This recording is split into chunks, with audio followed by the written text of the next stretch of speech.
오늘도 클릭해주셔서 감사합니다. 구독과 좋아요 부탁드립니다. 인도네시아가 골칫거리를 끌어안게 생겼다. 결국 KF-21을 잃은 인니의 국방력은 크게 쇠퇴할 것. KF-21의 공동개발국인 인도네시아가 한국 측에 지불해야 할 분담금은 수년째 미납하는 가운데 프랑스 다쏘사의 라팔 전투기, 미국 보잉사의 F-15EX 구매를 위한 계약을 체결하여 많은 논란을 야기시켰었는데요. 분담금은 내지 않은 채 다른 전투기 도입을 추진하자 일각에서는 사실상 인니의 프로그램 탈퇴 제스처라는 표현을 사용하기도 하였습니다. 심지어 지난 10일 인도네시아 현지 언론에 따르면 인니 정부가 프랑스에서 구매한 라팔 전투기 6대의 계약금을 모두 완납한 것으로 알려졌습니다. 첫 번째 도입분인 6대의 라팔 전투기의 가격은 약 13억 달러, 1조 7천억 원에 달하는데 공교롭게도 인니가 부담한 KF-21의 20% 분담금이 약 1조 7천억으로 이를 접한 국내 네티즌들의 분노가 하늘을 찌르고 있습니다. 이런 상황 가운데 지난달 인니는 프랑스 라팔 전투기 1차 도입분 물량인 6대를 인도받았고 프랑스 출신 조종사들을 불러다 방송에 내보내는 등 연일 라팔에 대한 칭찬을 늘어놓고 있는데요. 인도네시아는 KF-21 시제기도 못 받은 상황에서 비록 중고품 개량기이긴 하지만 4.5세대 라팔 전투기를 받았으니 들뜬 마음을 감추지 못하고 있는데 기쁨도 잠시. 전문가들은 인도네시아가 나머지 도입품 36대를 받지 못할 수도 있다는 분석을 내놓아 충격을 주고 있습니다. 지난 13일 인도네시아 매체 존나 자카르타는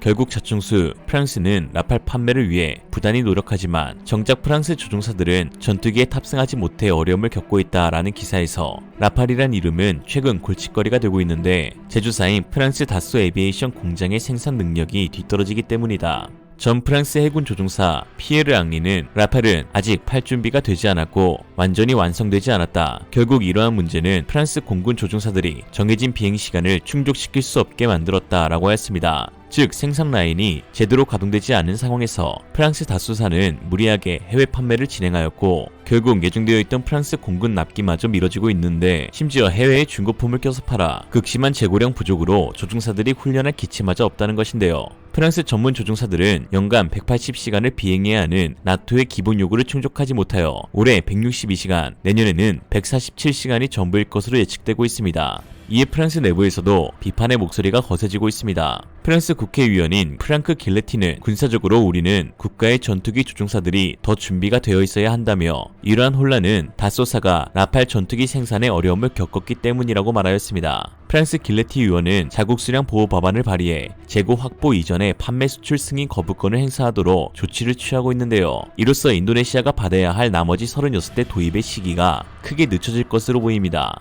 다쏘의 라팔은 2016년 9월 23일 인도와 36대 판매 계약 체결을 시작으로 2017년 카타르 36대, 2021년 이집트 54대, 그리스 24대, 크로아티아 12대, UAE 80대, 2022년 인도네시아와 42대 계약을 체결하였고 생산에 박차를 가하고 있습니다. 그러나 2016년 주문을 넣은 인도도 아직 전량 도입을 마무리하지 못하였고 중고품 끼어 팔기도 막힌 상태라 인니 측이 요구한 42대를 전부 도입하기까지는 최소 8년 이상의 시간이 걸릴 것으로 전문가들은 분석하고 있습니다. 이는 2026년 실전 배치를 계획 중인 KF-21 출고보다도 늦는 것인데요. KF-21 출고 전까지 라팔로 전력 공백을 채운다는 인도네시아군의 계획이 완전히 뒤틀려버린 것입니다. 이에 한 인도네시아 네티즌은 한국과 거래를 이어가지 못한 것은 인니의 큰 실수라며 지금이라도 한국과의 관계 개선에 최선을 다해야 한다는 의견을 내놓고 있습니다. 우리 정부가 한국 정부와 함께 KF-21 보람의 전투기 개발 프로그램에 참여하지 않는 것은 매우 어리석은 일이라 생각한다. 그 이유는 인도네시아는 아직 완성되지 않은 기체를 위해 많은 돈을 사용했다. 여기서 탈퇴한다면 지출된 돈은 낭비하는 것이고 인니 정부는 아무런 결과도 얻지 못하는 것이다.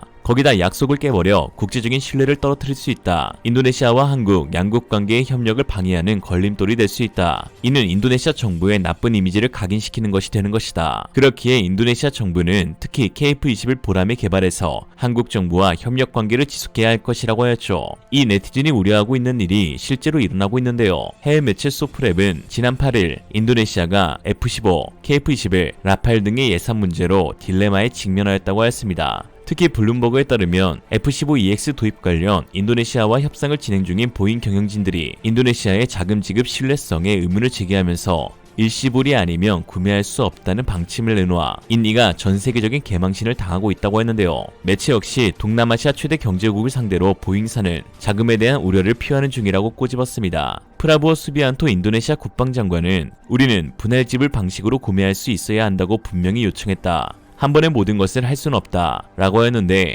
보잉 경영진은 이미 KF-21 분담금 관련 할부 미납 사건을 익히 알고 있는 만큼 일시불 지급이 아니면 계약을 체결할 생각이 없다고 못 박은 상황입니다.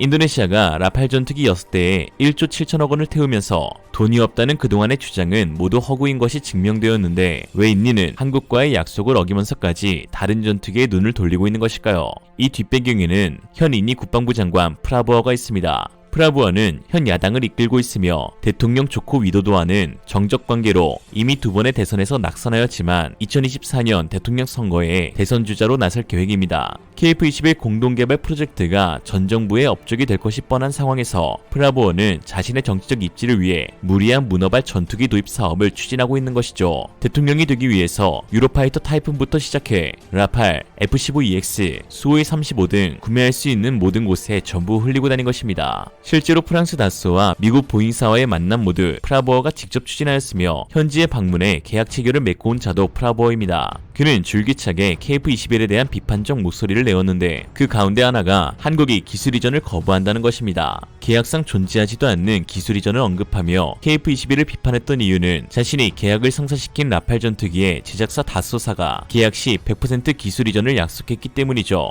봐라, 나는 다르지 않냐 라는 것입니다. 이에 인니 국민과 언론들 역시 한국에게로 화살을 돌리고 있는 상황입니다. 인니 네티즌들은 보타메인지 보라메인지 나는 잘 모르겠어. 왜냐하면 한국은 아직 전투기를 만들지 못하잖아.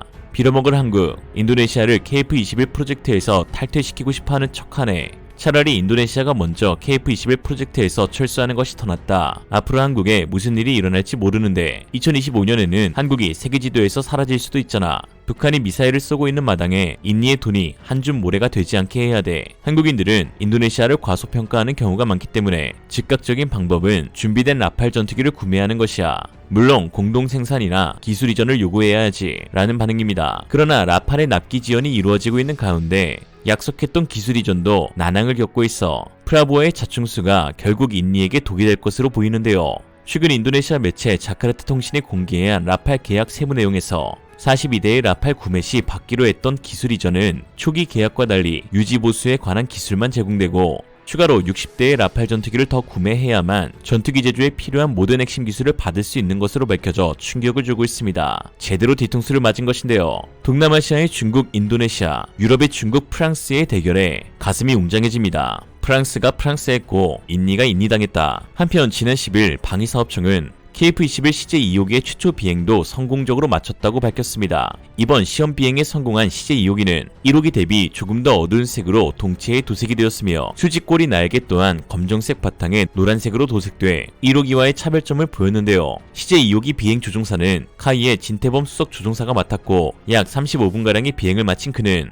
1호기 비행 경험을 축적한 후 비행이라 2호기도 친숙했다며 조종 안전성 위주의 비행이었으며 비행 특성은 1호기와 유사해 비행이 용이했다라고 말했습니다. 좌충우돌 우당탕탕 인니와 달리 착실히 성공의 밑거름을 다지고 있는 KF-21은 최근 전세계 최고의 권위를 자랑하는 에비에이션 위크 시상식에서 올해의 방산 부문을 수상해 화제가 되고 있습니다. 올해로 65회를 맞는 에비에이션 위크 연례 시상식은 상업항공, 우주, 방위산업, 비즈니스 항공 4개 부분으로 이루어지는데요. 방산 부문 유일한 전투기로 선정된 KF-21에 대해 새로운 차원의 4.5세대 전투기가 세계 시장에 첫 발을 내딛었다. 한국의 국내 산업은 자체적인 기술력을 발휘해 첨단 능동배열 A사 레이더와 적외선 검색 및 추적 시스템을 포함하여 전투기에 관한 전자장비들을 모두 개발해내었다라고 했습니다. 보고 있나 인니? 결국 초조한 건 인니입니다. 한국과의 협상에서 스스로 자충수를 둔 인도네시아, 통수의 업보를 자신이 돌려받고 있는 상황입니다. 인니 이행시로 마치겠습니다.